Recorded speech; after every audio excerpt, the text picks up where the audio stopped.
Definisi pajak. Menurut Profesor Dr. Rahmat Sumitro, SH, pajak adalah iuran rakyat kepada kas negara berdasarkan undang-undang yang dapat dipaksakan dengan tidak mendapatkan jasa timbal balik atau kontraprestasi, yang langsung dapat ditunjukkan dan digunakan untuk membayar pengeluaran umum. Sedangkan menurut Dr. N.G. Feldman, pajak adalah prestasi yang dipaksakan sepihak oleh terutang kepada penguasa menurut norma-norma yang ditetapkannya secara umum, tanpa adanya kontraprestasi dan semata-mata digunakan untuk menutup pengeluaran umum. Definisi pajak selanjutnya menurut Dr. Suparman Somahamijaja, pajak adalah iuran wajib berupa uang atau barang yang dipungut oleh penguasa berdasarkan norma-norma hukum guna menutup biaya produksi barang-barang dan jasa kolektif dalam mencapai kesejahteraan umum.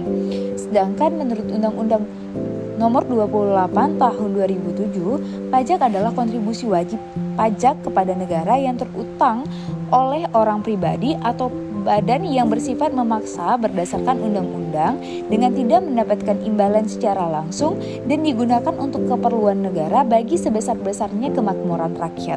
Selanjutnya ada ciri-ciri pajak. Yang pertama, iuran dari rakyat kepada negara. Yang kedua, bersifat dapat dipaksakan. Yang ketiga, tanpa jasa timbal balik atau kontraprestasi langsung. Yang keempat, diatur dalam undang-undang. Yang kelima, dipungut oleh pemerintah pusat atau daerah. Dan yang keenam, digunakan untuk membiayai negara. Pungutan selain pajak.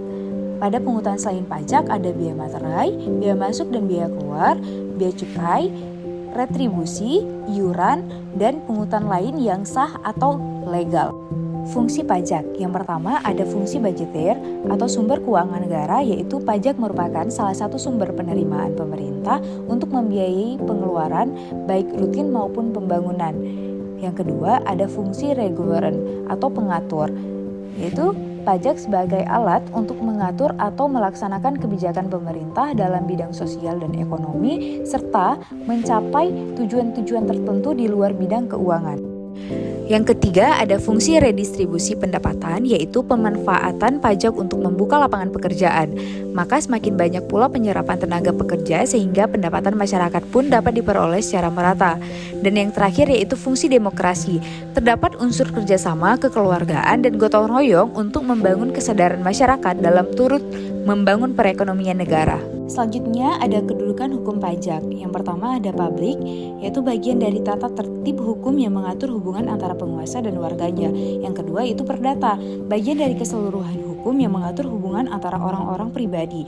Yang ketiga ada pidana, yaitu suatu keseluruhan sistematis yang juga berlaku untuk peristiwa-peristiwa pidana yang diuraikan di luar KUHP. Selanjutnya dapat kita lihat di sini ada pembagian hukum pajak. Yang pertama ada hukum pajak material, yaitu norma-norma yang menjelaskan keadaan, perbuatan, peristiwa hukum yang harus dikenakan pajak atau objek pajak dan yang dikenakan pajak atau subjek pajak. Contohnya seperti Undang-Undang PPH dan Undang-Undang PPN. Yang kedua ada hukum pajak formil, yaitu peraturan-peraturan yang mengenai berbagai cara untuk mewujudkan hukum material menjadi suatu kenyataan. Hukum ini memuat tata cara penetapan hak dan kewajiban, contohnya seperti Undang-Undang KUP, Undang-Undang PPSP, dan Undang-Undang Pengadilan Pajak. Teori dan azas pajak. Pada teori sendiri ada teori asuransi, teori kepentingan, teori daya pikul, teori bakti, dan teori azas daya beli. Nah, pada azas sendiri ada azas equality atau keseimbangan keadilan. Yang kedua ada azas certainty atau kepastian hukum, dan yang ketiga ada azas convenience of payment atau tepat waktu, dan yang terakhir ada azas efisiensi atau ekonomis atau disebut juga dengan efisiensi. Ada 3 kategori yang termasuk dalam jenis pajak. Yang pertama yaitu golongan, yaitu pajak langsung seperti contohnya PPH, PBB, dan PKB. Pajak tidak langsung contohnya seperti PPN, PPNBM. Yang kedua ada sifat, itu pajak subjektif contohnya PPH, dan pajak objektif contohnya PPN dan PPNBM. Yang ketiga ada lembaga pemungut, pajak pusat contohnya PPH, PPN, dan PBB. Pajak daerah contohnya pajak restoran, hotel, dan reklame. Terdapat 3 cara pemungutan pajak. Yang pertama ada stelsel pajak, yaitu stelsel nyata atau real stelsel. Yang kedua ada stelsel anggapan atau fiktif stelsel. Yang ketiga ada stelsel campuran. Yang kedua, pemungutan pajak. Pada pemungutan pajak ada asas domisili atau tempat tinggal, yang kedua ada asas sumber, yang ketiga ada asas kebangsaan, dan yang terakhir yaitu sistem pemungutan pajak. Pada sistem pemungutan pajak ada official assessment system, self assessment system, dan withholding system. Beberapa hal yang menjadi sebab timbul dan berakhirnya hutang pajak adalah pada sebab timbulnya pajak, yaitu karena pembayaran pajak, memasukkan surat keberatan, menentukan saat dimulai dan berakhirnya jangka waktu kadaluarsa, menerbitkan surat ketetapan pajak kurang bayar, dan yang terakhir menentukan besarnya denda maupun sanksi administrasi lainnya.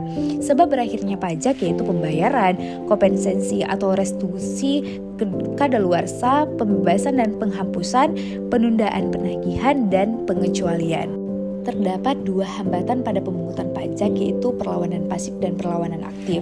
Pada perlawanan aktif disebabkan karena perkembangan intelektual dan moral masyarakat, sistem perpajakan yang mungkin sulit dipahami masyarakat, sistem kontrol tidak dapat dilaksanakan dengan baik, dan pada perlawanan aktif disebabkan karena penghindaran diri dari pajak, penyelakan atau penyeludupan pajak, dan melalaikan pajak.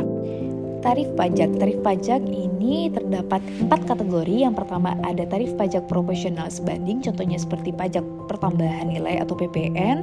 Tarif pajak progresif, contohnya seperti pajak penghasilan PPH. Tarif pajak agresif, yaitu tarif pajak degresif proporsional. Tarif pajak degresif, tarif pajak degresif progresif. Tarif pajak regresif atau tetap, yaitu contohnya seperti biaya materai. Perbedaan pajak dengan jenis pungutan lainnya. Yang pertama dapat kita lihat di sini perbedaan antara pajak dan restribusi. Pada pajak, ketiadaan kontraprestasi langsung bagi pembayaran pajak. Pada restribusi memiliki kontraprestasi langsung. Pada pajak, unsur paksaan bersifat pidana dan administratif.